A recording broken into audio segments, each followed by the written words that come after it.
Hey everybody, Sean Gentile here, child support, divorce, and more. Today's topic is Ask the Next Question. Our special guest is Roberto. Hey Roberto. Hi Sean, I'm glad to be here. I'm glad you're here too. Let's get started. When dealing with your ex and you're slightly negative, it's very important to ask yourself, why do I behave the way I do to my ex? Now, Roberto, do you often ask yourself that question when you're in a breakup? Yes, I do. Sometimes I'm really angry to myself. I never think about it like that. And it's very important to think about it so that we could put our best foot forward. So do you think that you should ask yourself more questions? Yes. Good point. You may even want to ask the next question something like, what harm would it do if I were to be kind to someone that I didn't like? What is your opinion of that, Roberto? My opinion it's like when you in the relationship with somebody, or your ex, or your wife, your husband, you should let them know how you feel when you're angry, when you're not angry. Because life is too short to be angry with the one you love. Thank you. That's very important to understand that. And when you express how you feel, you're more likely to be kind to that person despite your true feelings of that person. Yes. When you ask the next question, not only do you ask yourself about your behavior, but you also can ask questions regarding the environment your child lives in with the other parent. For example, is the child getting proper nutrition? Does the child have a good education? And also, is the environment safe for the child, to include any people you bring around the child? What is your opinion on that, Roberto? Yes, Sean. So many people don't even know what's going on in the child life. And to ask a few more questions could be the difference between a good life or a bad life. Yes, it's a good life. Now, to ask the next question, to review, we've asked about our behavior in the treatment of our ex. We've asked about the environment that our child has lived in. Now, when we navigate in the court arena, when we aim to get a court date, or we aim to get a DNA test, or to lower child support, or to collect child support, we may want to ask ourselves, why sometimes do we not show up for the court date or don't complete the DNA test? I know Roberto said it was okay that I discuss this. Roberto recently had an appointment to get a DNA test. Now, Roberto, tell us what happened. What happened?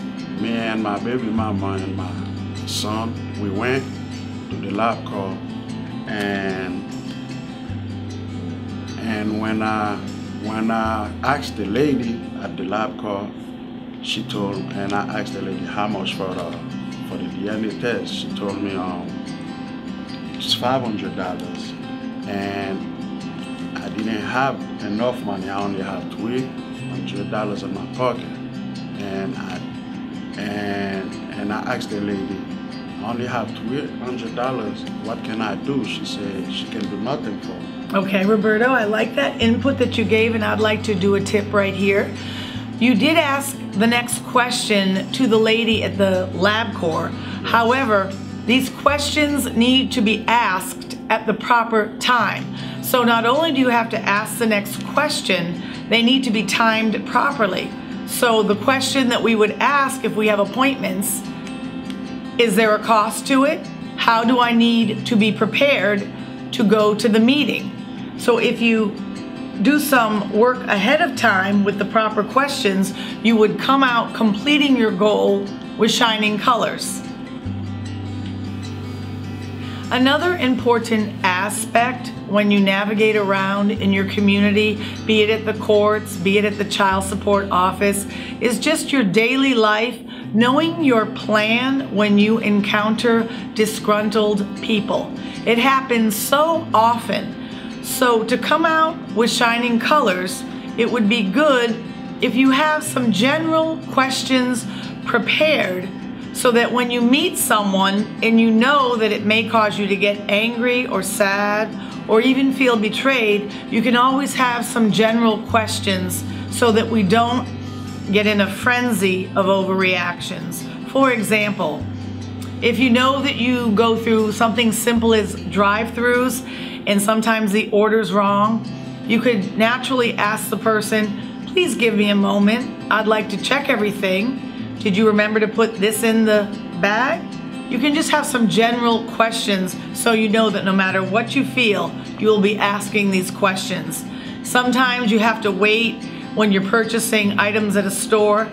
So if you have questions, you could say, is there someone who is here that's available to help, or would I be waiting an hour?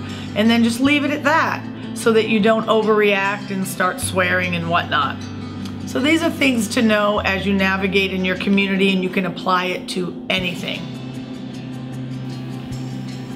For our topic, Ask the Next Question, we've reviewed many questions to help make your life better and more effective. Now, Roberto, would you like to ask me the next question? Yes. What can we do to give our children the best life possible? That's an excellent question, and it means you're such a decent man. What I think we can do to give our children the best life possible is to give them permission to question everything around them. And then they can utilize that skill throughout their entire life, getting the best out of everything. Thank you. And thank you for being here. Hey guys, thanks so much for watching. We hope you enjoyed the video. Remember to subscribe and to tell all your friends to subscribe, like, and comment below. Don't forget, guys, call Sean.